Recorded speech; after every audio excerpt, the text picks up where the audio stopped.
I think we should start with the Lighthouse.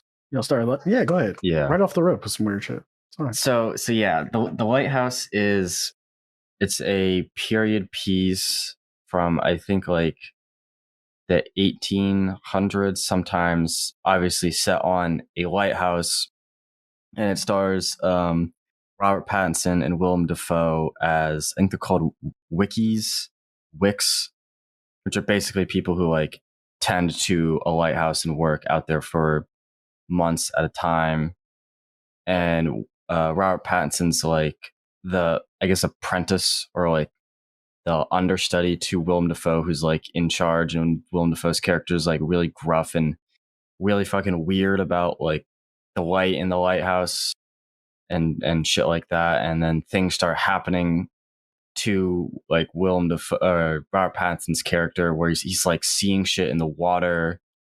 He's like having like nightmares, seeing visions, and there's like weird like weather stuff going on. It's such a like weird trippy movie that you're like questioning time, because there's like no real explicit like there's no explicit like showing of like time passing. So realistically everything could have happened like in a month, in a day, in a week, could have been a few hours, and you don't know and they don't know.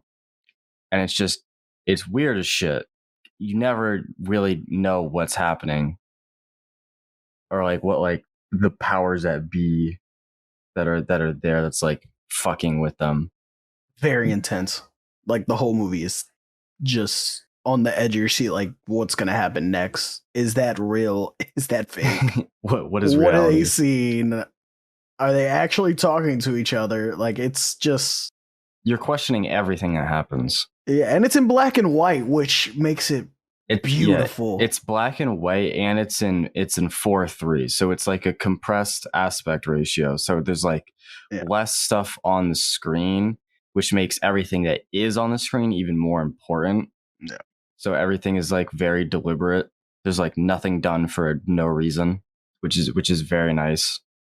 And it's just, God, it's such a weird fucking movie, dude. It is. It looks like everything. Well, besides the seagulls, because like you can obviously tell that they're CGI.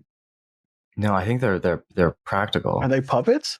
I think they're puppets. Oh, they probably got polished a little bit then. I'd assume they'd be puppets that were, because like stuff like A24 movies aren't going to be, the directors are people who they would use CGI to like add on to practical. Most things are going to be practical with a little bit of CGI to like touch it up.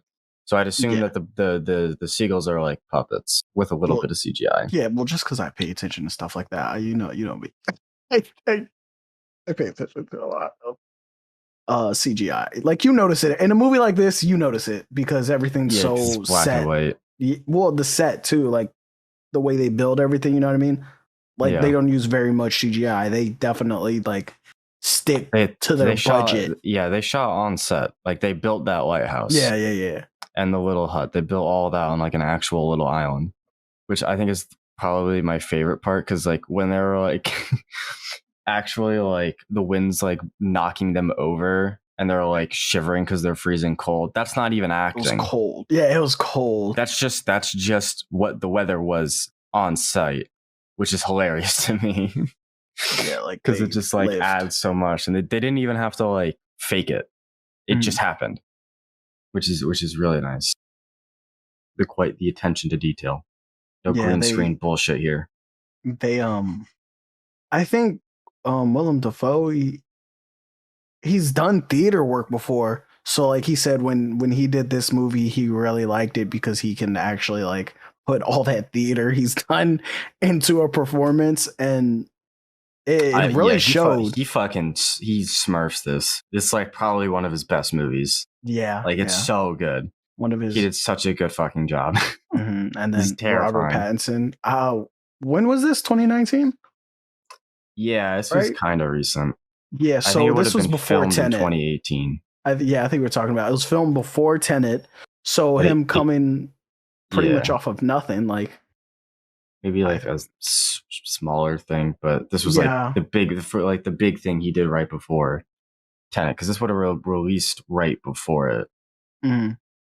Because Man, Tenet was early 2020. yeah.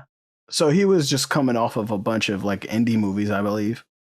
Yeah, that's basically what because he did Twilight, and then it was just indie Indie movies. That was movies. He all he was wanted to doing. get his range out there and not have people notice him for Twilight. Yeah, he didn't want to be known for Twilight. Yeah. I can And respect that. no, yeah, 100%. I wouldn't This either. this helps his what acting chops. Yeah, his resume. Yeah.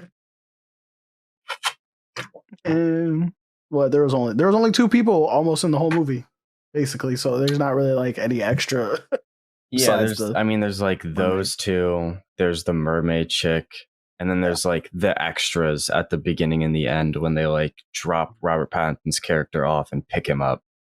yeah, But that's uh, it. There's no other real characters. It's literally just the two of them for like an hour and 30 minutes. yeah. It's nuts, nuts.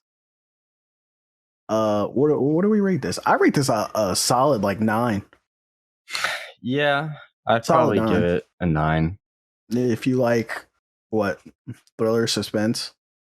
Yeah, any kind of suspenseful thriller movie. And I think the Yeah. movie, it being like the black and white and the aspect ratio change Mhm. is like a really nice change.